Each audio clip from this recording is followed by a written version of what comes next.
Welcome everyone, welcome to the channel. So how to disable startup apps in Windows 10.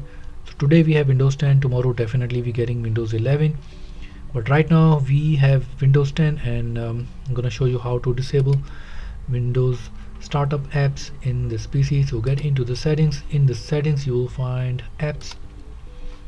In the app section you can see on the left side startup. So here I'm gonna choose Microsoft 365 Copilot supposed to be off, and we're gonna OneDrive also, we're gonna put it off, and that's how you disable startup apps, and it will definitely increase the speed of your boot time. And thank you for watching tutorial videos. Please subscribe to the channel and stay tuned.